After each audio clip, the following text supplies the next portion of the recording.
had some exciting days in the last week, I would say, mostly good. Some of the things you're reading about in Los Angeles, thank goodness we sent out some wonderful National Guard. They've really helped, and a lot of problems they were having out there. They were afraid to do anything, and we sent out the troops, and they've done a fantastic job. So I want to thank them very much. I also want to thank you for being here as we discuss one of the most exciting parts of the One Big Beautiful Bill. It is indeed a big, beautiful bill, and it's doing very well. The Trump Accounts, as they call it, pilot program, which will make it possible for countless American children to have a strong start in life at no cost to the American taxpayer, absolutely no cost. It's going to have a huge impact. I want to thank House Speaker Mike Johnson for, number one, being a great speaker, and number two, perhaps slightly less important, for being here today. Thank you, Mike. Along with Chairman Jason Smith, who's fantastic, and Representatives French Hill, August Pfluger, Blake Moore, Rob Bresnahan, and Frank Lucas. Thank you all, fellas. Thank you very much. We appreciate it very much. Thanks as well to many top business leaders from Invest America, CEO, Council. It's been a wonderful council. They've come up with some fantastic ideas. We're putting them into use. They're really the greatest business minds we have today. These men and women lead large, successful companies, and they're committed to contributing millions of dollars to the Trump account. And it's really, it's going to be something incredible for children and for their employees in many cases. Here's how the accounts work. For every U.S. citizen born after December 31st, 2024, before January 1st, 2029, the federal government will make a one-time contribution of $1,000 into a tax-deferred account that will track the overall stock market. In other words, it'll be pegged to an index that we'll pick. Right, Michael? We'll pick it. We'll pick a good one. Maybe you should be the index. I'd like to have that. These kids would be very wealthy if that were the case. That would be a good idea. I think we might do that, Michael Dell. These accounts will be private property controlled by the child's guardians, and in many cases, those guardians will be the parents. We think probably the parents will be the guardians. They'll be open for additional private contributions each year from family, friends, parents, employers, churches, private foundations, and more. This is a pro-family initiative that will help millions of Americans harness the strength of our economy to lift up the next generation, and they'll really be getting a big jump on life, especially if we get a little bit lucky with some of the numbers and the economies into the future. In addition to the substantial financial benefits of investing early in life, extensive research shows that children with savings accounts are more likely to graduate high school and college, buy a home, start a business, and are less likely to be incarcerated.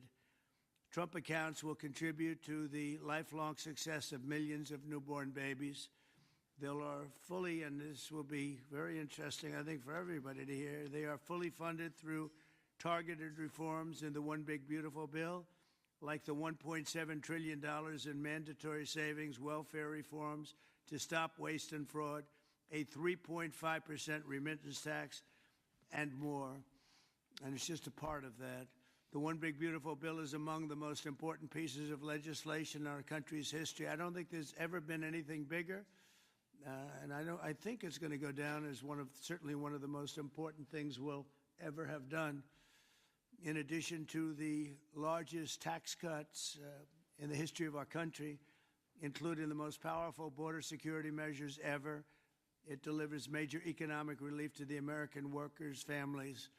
And there are so many things. Rebuilding our military, we built it just 8 years ago we started and did a great job, but now we have to rebuild it again, plus technology change. All of a sudden it's about drone. You know, we have a new form of warfare. It's drone warfare. So a lot of things change. We did a great job with the military, but now we're going to have to do some little tweaks, to put it mildly. And we'll be doing that, and we have it all nicely funded. I look forward to signing this into law. It's really something that we're having such an opportunity. And I have to say, he's here with us. He's a person that I've admired for a long time. You take a look at what he's done and followed his record. And it's Dell chairman, Michael Dell. He's done such an incredible job. It's as a business person, I study business people, and that's a perfect one to study.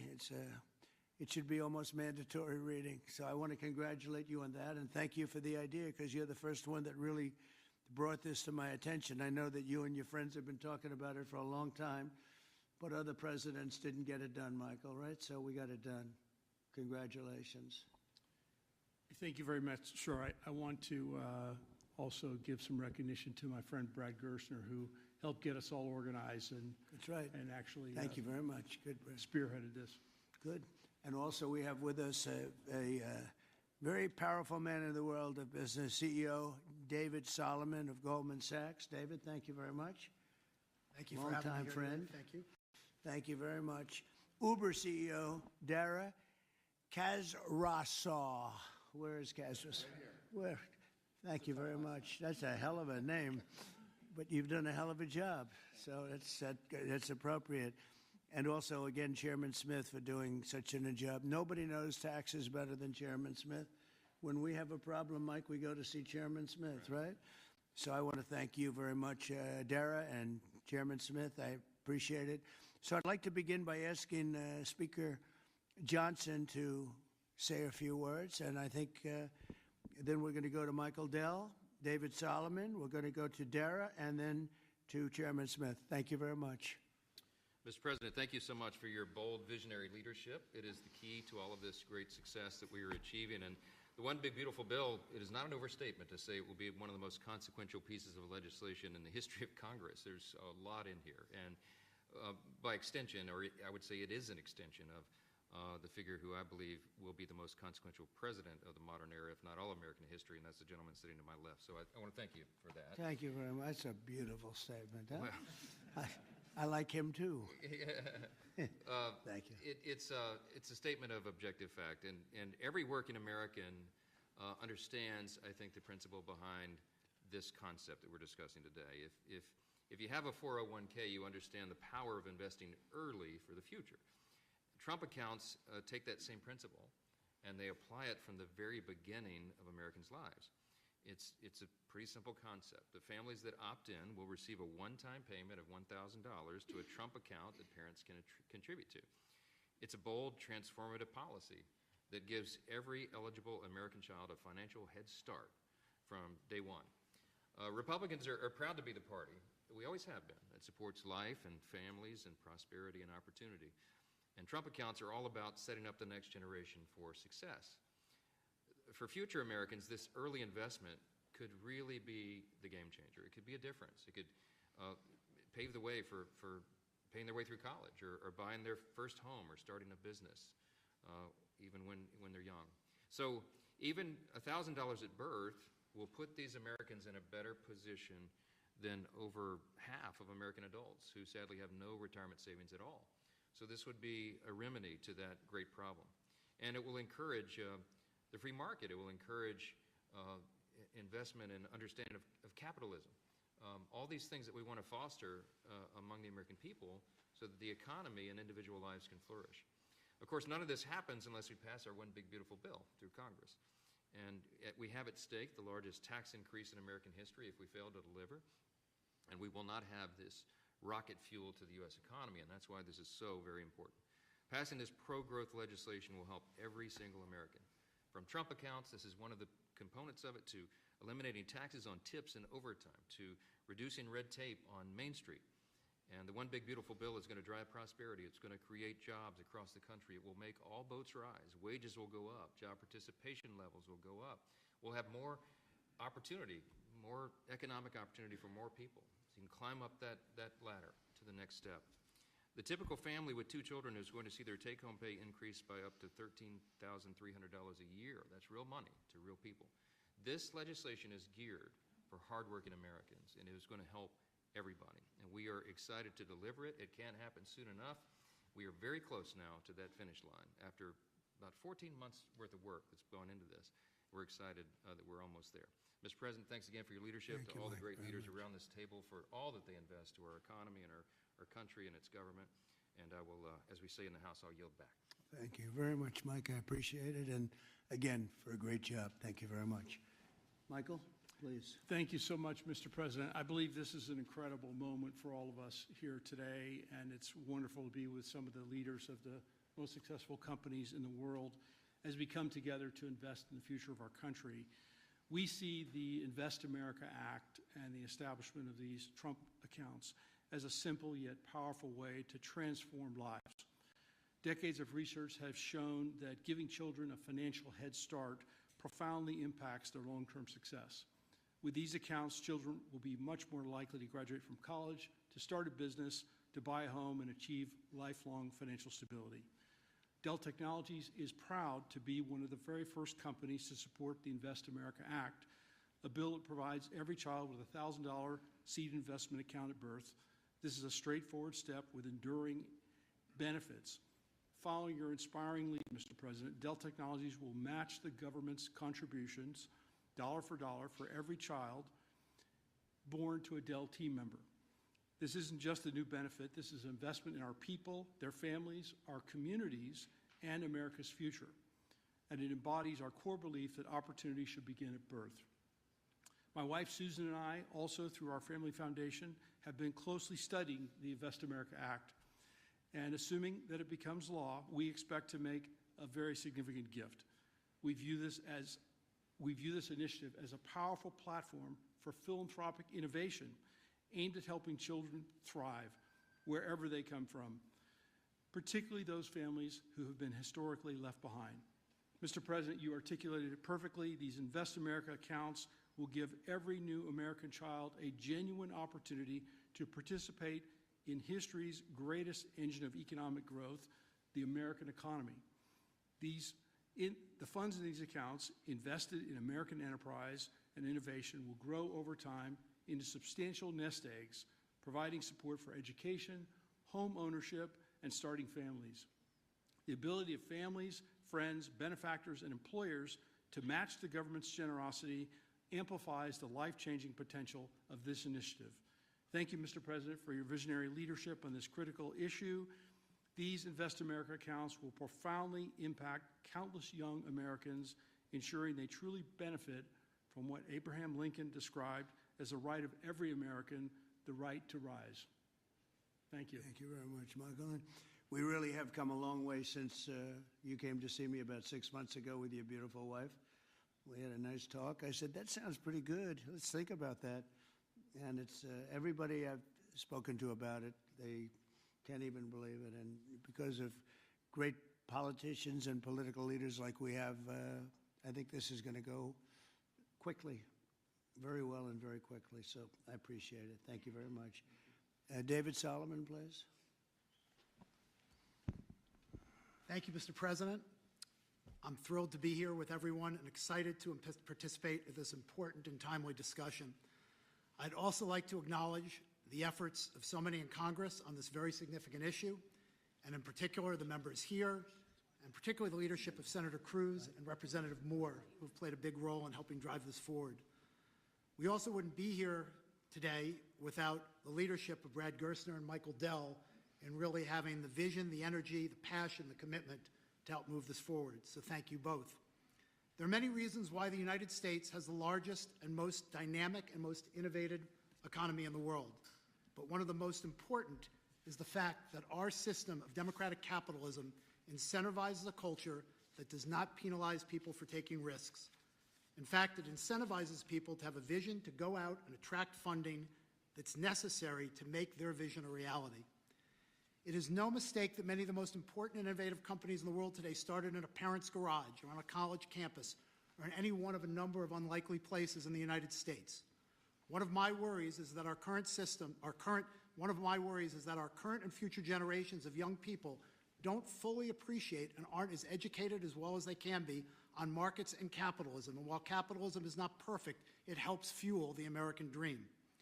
This initiative gets at the core of binding those future generations to the benefits and the potential of America's great companies and markets.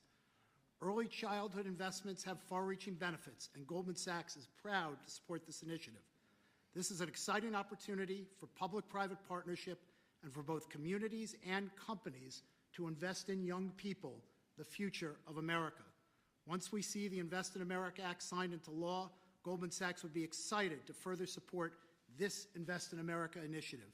We believe passionately in our capital markets. They are an enormous competitive strength for the United States, and we know that our economy's future vitality is dependent on young people understanding the power of investing for the long term and sharing in the benefits of ideas that bring value to the lives of people around the world.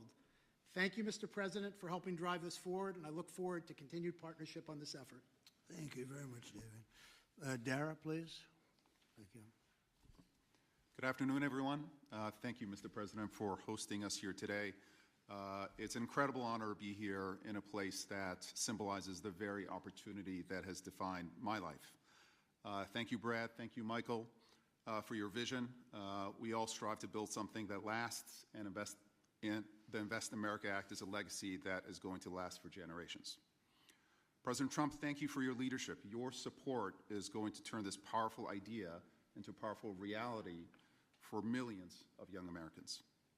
Now, I was 9 years old when I came to this country. My family arrived in America having fled the Iranian Revolution.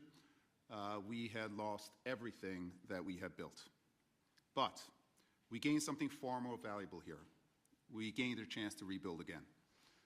We had a close-knit family, we had access to world-class education, and we had the one thing that fuels every American dream, and that's hope. So what if we could bottle up that hope? What if we could give that same power of hope, real, tangible hope, that comes from having a stake in your own future and a stake in the best companies in the world, to every single child that's born in this country? That's the promise of the Invest America Act. It's not just an account, it's a launch pad. It puts the unstoppable engine of compounding to work for our kids, building a future for them from day one. This mission is personal to me, and it's core to us at Uber. Every day we see people using our platform to create opportunities for themselves, to save for a home, to pay for tuition, to build their own American dream one trip at a time. And that's why Uber is so proud to support this bill, which also includes benefits for millions of Uber drivers and couriers in the form of no tax on tips. Mr. President, our earners are grateful for your support. Thank you very much. Right? What a great job. You know, when you think we're doing a lot of work on Iran right now, and Yes. I see that what you just said, you came here and they took it Absolutely. all away from you, and you started, and you've become one of the biggest anywhere in the world. What a great story that is. Thank you very much, Mr. President. Congratulations. And wish you Amazing. all the success there. Thank you very much. We'll need it. We're going to need it for that. That's it. They're tough negotiators. They're great negotiators. Yes. Among the best. Look at Yes. you. Thank you very much. Thank you. Appreciate it, Dara. Jason, please. Thank you, Mr. President. I want to first start off by thanking you for your leadership, your vision, your commitment to workers and families throughout this country. The One Big Beautiful Bill would not have been possible without you. And it delivers the largest tax cut in U.S. history, the largest mandatory spending cuts in U.S. history, the most significant welfare reforms in U.S. history, and the largest one-time investment in border security. So it's things to be extremely proud about. Representing Southeast Missouri, I'm extremely proud about how you're delivering for working families. No tax on tips. A waitress like the waitress in Nevada that talked to you about no tax on tips, and the other 4 million tipped employees in the country, they will see an extra $1,700 in their paycheck because of the no tax on tips. That's significant for someone who's just trying to put food on their table and clothes on their backs. The linemen working overtime to restore power will get an additional $1,750 into their paycheck. Seniors will get $72 billion in tax cuts. The Trump investment accounts will be a game changer for new parents, even before their newborn baby can walk or talk. Their child will have money saved to one day learn a trade, start a business, or to buy a home. Every child born under this policy will have a better shot at a future. It does not matter if they live on a city block or on a county road. This will make a significant difference to their lives, and it's because of your leadership, Mr. President, and we say thank you. Well, thank you very much, Jason, and hopefully we're going to get that through, and we have a certain date picked out, an ideal date. If it takes a little longer, that's okay, but ideally we're going to get by a certain date. And again, I think it's one of the most important pieces of legislation we've ever had before us and that the country's ever had. I'd like to ask, if I might, Brad Gerstner, one of the most successful people in our country. I'm a friend of Michael very much, and Michael has great respect. And if you don't mind, Brad, I'd like to say a few words, please. Thank you. Well, first, it's a great honor and privilege to be here. We wouldn't be here without your leadership. And for me personally, to be here with my son, Lincoln Gerstner, happens to be named after the gentleman over your right shoulder. Where's Lincoln? Well, he's good looking. He's much better looking than you. What happened? Hey, we all want our kids to be better than ourselves. But it was around our small kitchen table that this idea was really born. I started off like Jason Smith in a small rural town in Indiana. My dad had lost everything in 1978 trying to start an auto parts company, and the Japanese were tearing apart our auto industry. We had double-digit interest rates and inflation. Our family mortgaged the house to keep the company going and ultimately lost everything. So I know a little something about starting with nothing.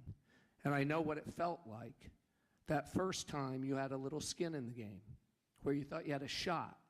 You went from nothing to something. And like Dara said, that is the great story of America. The promise that there's mobility, the promise we can move up that ladder. But today, we've moved to a society of dependency, right? I saw somebody answer the White House's tweet on this today by saying the answer to socialism is more capitalism. This is more capitalism. Yeah. This is aligning every child in America with the upside of free markets and the benefits. And that is your Main Street agenda, Mr. President. No tax on tips, that doesn't help rich folks. That helps the people who feel left out and left behind. No tax on overtime, no tax or deduction on Social Security, and the Trump accounts, right, that everybody in this room are here and we've been working so hard on but would never come to fruition without your leadership. Those will change the game forever. It makes America an ownership society again, because all of those kids will see the benefit of compounding. If you start with $1,000 and $750 is added a year by parents, grandparents, by churches, by the companies in this room who will all contribute to the accounts of the kids of their employees, by the great philanthropists in America. I think $750 is a low estimate per year. I think so. But if you do that, by age 18, Mr. President, these are worth $50,000. By age 30, they're worth $175,000. And if you do it every year of your life, at age 50, they're worth $1 million. You are giving the shot for every American to feel like they're in the game again, part of America with that economic mobility, that dream that led Michael Dell to start Dell Computer in his dorm room, Dara to feel like he had a shot after coming here from Iran, and a couple poor kids from Missouri and Indiana to make it to where we are today. So thank you for your leadership. This would not happen without the reconciliation bill and the work of the many in this room, but spearheaded by the Speaker and Jason Smith, the big, beautiful bill. This is the vehicle to get the Invest America Act passed. So thank you, sir. Thank you very much, Brad. Great job. And nobody knew I was going to call you. He might have done the best job of the group. Got to think about that, Mike. Good recommendation, Michael. Does anybody have any questions? I think it's something that's really got to be talked about, because it's somewhat of a miracle that we're close to pulling it off. Please. What's the latest estimate on when you think the big, beautiful bill will pass? We put Independence Day as a self-imposed deadline. We certainly hope, I believe, we can still meet that. It's up to the Senate. The bill's in the Senate's hands now, but spoke with Leader Thune as recently as last night. He's feeling very optimistic. You see the Senate going through the same deliberations we went through in the House, except we had 14 months to do it. They've got a truncated time period to get that done. But as you all know, I've encouraged my dear friends and colleagues over there, don't modify it too much, because we've got a very delicate balance that we reached, and it took us a long time to get there, and we don't want to upset that balance too much. So they're putting their fingerprints on it. I hope it'll be a light touch, and they'll send it back, and we'll get this thing done and get to the President's desk. And really, we have tremendous spirit. I've never seen anything like it. There's just an unbelievable. We'll always have a couple of people. I don't want to use the word grandstanders. I'd never use such a word, but you'll always have that a little bit. But maybe you won't even have that. Who knows? There's tremendous spirit for this bill. I think like we haven't seen very much, Jason, right? We haven't seen too much. So I think it's going to go pretty quickly. Mr. President, how did your phone call go with Prime Minister Netanyahu? You just mentioned Iran. Did you discuss Iran? Very Did you well. discuss We discussed a lot of the things. Gaza war? Yeah, we discussed a lot of things, and it went very well, very smooth. We'll see what happens. You know, we're trying to do something with a country we just spoke about, Iran. I think you should negotiate this. You might be better. I think I'm going to send you today. What a good idea. This could have been the idea of the day. We'll have Dara get up and negotiate. They are good negotiators, but they're tough. Sometimes they can be too tough. That's the problem. So we're trying to make a deal so that there's no destruction and death. And we've told them that, and I've told them that, and I hope that's the way it works out. But it might not work out that way.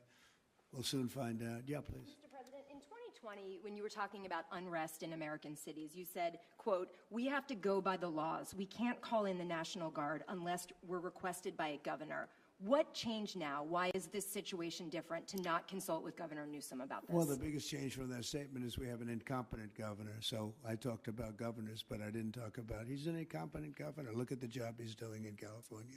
He's destroying one of our great states. And if I didn't get involved, if we didn't bring the Guard in, and we would bring more in if we needed it, because we have to make sure there's going to be law and order.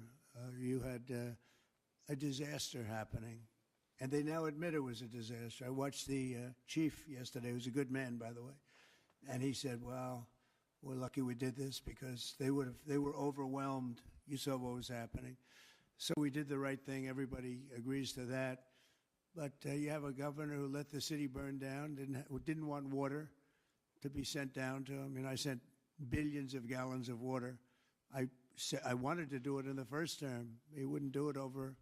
I don't know. They have environmental reasons, but there were no environmental reasons. I think it's just a political philosophy. But it's lucky for the people in Los Angeles and in California that we did what we did. We got it just in time. It's still simmering a little bit, but not very much. Yeah, and please. what crime has he committed that would warrant his arrest? What crime has Governor Newsom committed? A crime has he committed? Yeah, to warrant his arrest, as you had I think his suggested earlier. primary crime is running for governor because he's done such a bad job. What he's done to that state is like what Biden did to this country. And that's pretty bad. It's the wrong philosophy. Thousands, hundreds of thousands of illegal immigrants, many of them prisoners. They're taking up your health care. They're taking up your space in schools. They're taking up your hospital. And in many cases, they're criminals. And we have to do something about it, and we're doing something about it. I want to thank the incredible patriots of ICE and Tom Holman, who has been incredible, and Kristi Noem, likewise incredible. The job they're doing, and it's like an unforced error. There was no reason for this. 21 million people were allowed into our country, and many of those people were criminals. And it's a shame. It's a shame, but we're getting them out, and I will say, I think it's a 95-5 issue, just like so many other issues, 95-5.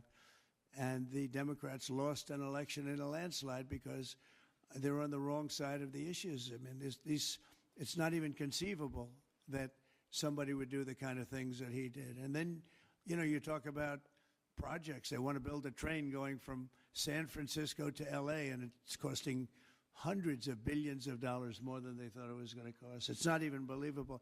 To Brad and to people sitting here, would you believe that a train it was going to cost X dollars, and it might be 100 times X. Would have paid for this for about 50 million American children. You're right. 50 million American children instead of a 3-mile train track that never got built. We could have put Lincoln in charge with no experience. He would have done a good job. I guarantee you that. All right, please, Peter. Mr. President, have you gotten an Yeah, update Peter, from Peter, your Peter, go ahead. negotiating? Thank you, President Trump. So it seems like Gavin Newsom likes the attention that he's getting right now from I do, you. yeah, I think It he seems does. like he does. If you look at recent history, somebody who was running for president, you, who got arrested and had a mugshot, you could make the argument that politically that wound up helping you. Are you worried at all at this moment that talking about him getting arrested could be helpful to his political prospects? Because a lot of people think he wants to be sitting right where you are. Well, in my case, it was a witch hunt, and everybody knew it. And I was able to explain that during the process. Otherwise, I wouldn't be sitting here right now. And it was a total witch hunt. It's proven to be a witch hunt, and you see what's happened. In his case, it really is very obvious. You look at what's happened between the fires, I could name 10 things right now. We talk about the trains. We talk about all of the costs in California. You talk about all of the people that are flowing in, destroying life for everyone else. So, no, I don't think it's going to help him. I think it's actually very bad for him. And right around the time that we were walking in here, the governor and the state attorney general said that they're going to sue you for sending the National Guard in. They're saying there's no invasion, there's no rebellion. The president is trying to manufacture chaos and crisis on the ground for his own political ends. Federalizing the California National Guard is an abuse of the president's authority under law. Well, But- you know, it's interesting. You watched the same clips as I did. Cars burning all over the place, people rioting. And by the way, we stopped it. We were able to make it much better, but it still looked pretty bad. And in watching clips last night, people were saying, this is really a big problem. And until we went in, if we didn't do the job, that place would be burning down just like the houses burned down. They were in big trouble last night, Peter. You know it. And the night before, and the night before that. And I feel we had no choice. I don't want to see happen what happened so many times in this country. I watched Minneapolis burn. Look at what happened in so many different parts of California. You take a look at what happened in San Diego. There's so many different places where we let it burn. We wanted to be politically correct. We wanted to be nice. We wanted to be nice to the criminal. And what you're doing is destroying the fabric of our life in this country. No, we did the right thing. We've been given credit by people that I would least suspect. Why I would say that some of the people that came in and said, thank goodness, they said, some of them, thank God that Trump got involved. And I'm very happy I got involved. And I think Gavin, in his own way, is probably happy I got involved. Yeah, go ahead, Peter. What do you make of the fact that he says you want a civil war on the streets of America? No, it's just the opposite. I don't want a civil war. A civil war would happen if you left it to people like him. And I liked him. You know, I always got along with him. Never had a problem with him. But he's grossly incompetent. Okay. London? Have you gotten an update from your team in London negotiating? What? Louder. Have you gotten an update from your team in London negotiating the China trade talks? We are doing well with China. China's not easy, just like your home country is not easy there. I think we're doing very well. They're over there now. I'm only getting good reports. It's a little early, but they'll be calling in soon. In fact, probably when I get back, I'll have my first call from them. We want to open up China, and if we don't open up China, maybe we won't do anything, but we want to open up China. It'll be a great thing for China, a great thing for the rest of the world. Are you willing to lift export controls when it comes to China? Did you give your negotiators any sort of limitation? We're going to see. Look, China has been ripping off the United States for many years. Nobody charged them 10 cents. No president had the courage to charge China for whatever reason. They didn't want to do it. I took in hundreds of billions of dollars. I put on tariffs on China when I got in first term. And we took in hundreds of billions of dollars. And then I did it again, but I did it for a lot of others. If you look at the stats, the deficit last month was cut in half. everybody was shocked. I wasn't shocked. I think a lot of the people at this table weren't, because they saw the billions of dollars that were pouring in, and the tariffs hadn't even started yet, just about. They were in cars. They were in some countries at a very minor level. And we cut the deficit in half, and it was a big story a couple of days ago. They said, I don't believe, one of the announcers on a business network went wild, said, I can't believe these numbers. Those numbers are good. The numbers are going to be very good. I think we're going to have a great 4 years. You know, we had the greatest economy in history during my 4 years. I think this one's going to blow it away. Yeah. Mr. President, Go ahead, please. do you have a message for Greta Thunberg, and did she come up on your call with the Prime Minister today? Well, she's a strange person. She's a young, angry person. I don't know if it's real anger. It's hard to believe, actually, but I saw what happened. She's certainly different. Anger management. I think she has to go to an anger management class. Do you That's think my primary recommendation for Was her. she kidnapped by Israel, as she says? Was she kidnapped? I find it. I think Israel has enough problems without kidnapping Greta Thunberg. And secondly, are you going to Is get... that what she said? She was kidnapped She by did Israel? say that, yes, sir. Are you going to get rid of the Tesla and the Starlink service that you have here at the White House? No, I haven't heard that. I mean, I may move the Tesla around a little bit, but I don't think we'll be doing that with Starlink. It's a good service. Where are you going to move it to? Move it around, what do you mean? I have a lot of locations. Actually, about the Tesla. I had so many locations, I don't know what to do with them all. About the Tesla, did you ever see Elon Musk get physical with the Treasury Secretary? No, I didn't.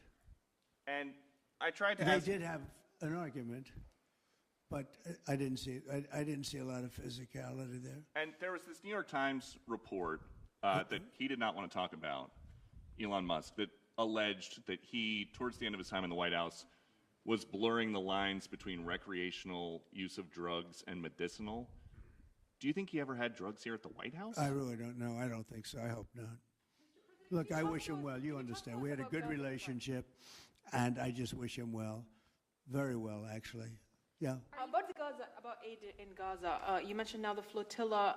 Do you have a response at all about Israel intercepting this boat? And can you give us an update on what's happening to the entry of aid into Gaza right now? We've had people being shot by Israeli forces who are trying to get aid from the Gaza Humanitarian Foundation. Yes. Gaza right now is in the midst of a massive negotiation between us and Hamas and Israel, and Iran actually is involved.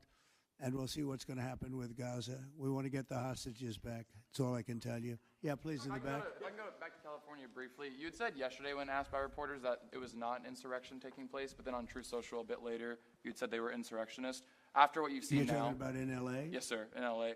I wouldn't call it quite an insurrection, but it could have led to an insurrection. I mean, that was a lot of harm that was going on last night. I watched it very closely. And it was amazing that the job that the National Guard did. And by the way, the police were working very hard also. But, you know, the police are given instructions to be politically correct. I said, no, you don't have to be politically correct. You have to do the job. And on Elon Musk, do you plan to speak to him on the phone anytime soon? I know some... Which one? On Elon Musk, do you plan to speak to him on the phone anytime soon? I haven't really thought about it, actually. I would imagine he wants to speak to me. I would think that. If I were him, I'd want to speak to me. And maybe he was already called. You'd have to ask him whether or not he's already called. But I'd have no problem with it. If he calls you, pick up and speak to him? Well, I don't want to say that, but I would imagine he'd want to talk to me. You were supposed to get a Yeah, please. You were supposed to get a counter proposal from Iran today. Have you gotten that proposal? And what is the main impediment? We have a meeting with Iran on Thursday, so we're going to wait till Thursday. And what's for the that main proposal. impediment to getting a deal? Well, they're just asking for things that you can't do. They don't want to give up what they have to give up. You know what that is. They seek enrichment. We can't have enrichment. We want just the opposite. And so far, they're not there. I hate to say that, because the alternative is a very, very dire one. But they're not there. They have given us their thoughts on the deal, and I said, it's just not acceptable. So this is the main topic for Prime Minister Netanyahu today when you spoke? I would say, yeah. I don't know what else. I can talk about the weather. Well, you can talk about Lebanon also, sir. Pretty much The Lebanon. that's the main topic. Lebanon is the We ceasefire in talked about Lebanon. Lebanon Yes. also, yeah, we What, did. what about Lebanon, sir? Well, Lebanon's working very hard. They have a great new ambassador that I put there. Man, I know very well. He's very smart. I didn't even know he was Lebanese. And I said, why would you want Lebanon? He said, I was born there. I love it. I love the people. I said, you know, it's very dangerous going to Lebanon. There are some ambassadorships that are wonderful. There are some that are dangerous. I said, Michel, his name is. It's a he, Michel, very elegant man. And I said, why would you want this? And he said, because I love my country and I love those people. I said, it's very dangerous. He goes, I don't care. This is not a man that lived on danger. He's a very successful man from here. And he wanted to be the ambassador despite probably a very dangerous situation he's going into. You see what's going on. But I had great respect for that. He loves that country. He loves it. He was born there. He loves the country. Yeah. Mr. President, you've got a big, beautiful parade coming up on Saturday. We do. What's your biggest expectations for that? Then I've got a second question in regards to Gavin Newsom. Go ahead and talk about the big, beautiful parade. It's such a, thank you, Brian. It's such a, I think, important moment for this country. You know, 2 weeks ago I was calling people and back and forth with leaders, including President Putin, including French president, including lots of different people. And all of them said, we're celebrating victory in World War II. And I said, wow, isn't that amazing? We're the only one that wasn't celebrating, and we're the one that won the war. Now, Russia did help. They did lose 51 million people, in all fairness. People would say, oh, he's sticking up for Russia. No, they lost 51 million people. And, you know, can't forget that. But France was celebrating. And, as you know, Hitler made a speech at the Eiffel Tower. But when I spoke to President Macron, he said, oh, we are celebrating the great victory of World War II. And I think that's great that he was doing it. But we're the one that won it, and we weren't celebrating. I said to myself, you know, isn't that crazy? And I think it's time for us to celebrate a little bit. You know, we've had a lot of victories. We won 2 world wars, and then we go out and change the name of the forts where we won the wars. You go out, we win world wars from Fort Robert E. Lee, from Fort Bragg, from all the different forts. And what do? We change the name of the forts because we want to be politically correct. So a lot of them were changing back. You probably noticed Fort Bragg and others. But I think it's a time to celebrate our military. You know, we've rebuilt our military largely. Little low on ammunition. That's because it goes out very fast to other countries, one in particular. But we'll get that back very quickly. But we have a military the likes of which nobody has. Nobody comes close. We have the best equipment in the world. We make the best equipment in the world. There's no military like our military. We showed that with ISIS. I was told by the television generals it would take 4 years to win, and we did it in 3 weeks. And it was headed by General Raisin Kane, who's now the chairman of the Joint Chiefs of Staff. He's great. Just left him. No, I think it's time that we celebrate. And I sort of have to laugh at these people. Well, you know, you're going to spend a lot of money. A lot of that money is being paid for by me and people that make donations. I don't know if you know that. A lot of it won't even come out of the military. I think I can say that, Susie, right? We have people putting up money to do it. Not that it's necessary, because I think it's a great expenditure. We have mini tanks. We have all sorts of new ones and very old ones, old from World War I and World War II. It's really a celebration of the Army. So the Army is a year older than the country. So next year we celebrate 250 years, but we're celebrating the Army on Flag Day. And it's not my birthday. It is my birthday, but I'm not celebrating my birthday. I'm celebrating Flag Day. It happens to be the same day, so I take a little heat. But Flag Day is the appropriate date. And we're celebrating 250 years of the Army, a great service. And remember, you know, think of it. We won so much. We won World War I, World War II, so much else. And then we became politically correct. But I can only tell you that I was told that ISIS would take anywhere from 4 to 5 years, and we did it in 3 weeks. You were there, you watched, right? We have the greatest military in the world. Nobody can beat us. As long as we have our right leadership, nobody can beat us. If we have stupid people running it, like you had in Afghanistan, when you look at that, first of all, Afghanistan should have been an easy victory as a war, but we were so sad the way we fought it, so ridiculous. We fight not to win, but we didn't used to be that way. And we're celebrating, because I think the day in Afghanistan was the saddest period of time in the history of our country. That was a Biden mess with bad generals like Milley and others. They were bad. They were incompetent generals. I know all the good ones and the bad ones. We got rid of most of the bad ones. But it was time to celebrate, and that's what we're doing. So it's on June 14th, and it's going to be a parade the likes of which I don't know if we've ever had a parade like that. It's going to be incredible. We have even though it's the Army, we have a lot of those Army airplanes flying over the top, and we have tanks all over the place. So we have thousands and thousands of soldiers going to bravely march down the streets. It's going to be a beautiful day, I think, and we're going to celebrate our country. You spoke of leadership, and real quickly, speaking of Gavin Newsom, is he the right leader for California, considering how massive their economy is and all these U.S. investments coming in? Is he the right governor and leader for the future of California and for U.S. investments? I don't think he is. I mean, I think he's done a terrible job. And, you know, he's a guy, I always got along with him. You look at his past statements about me. I was a great president. I always took care of California, you know, all that. But I'm just talking on results. You look, you know, he has the advantage of beautiful weather, maybe the best weather of any state when you think about it. Beautiful weather, beautiful ocean, beautiful everything. You have all the advantages, and he didn't take advantage of that. And he's let people come in by the millions who are overrunning your hospitals, your education system, and your police. Your police are being overrun. Look at what's happened. He should only be happy I sent in the military, because if I didn't send them in, you would have had a problem there, the likes of which we haven't seen in a long time. Yeah, please. Thank you, Brian, very much. On supersonic flight.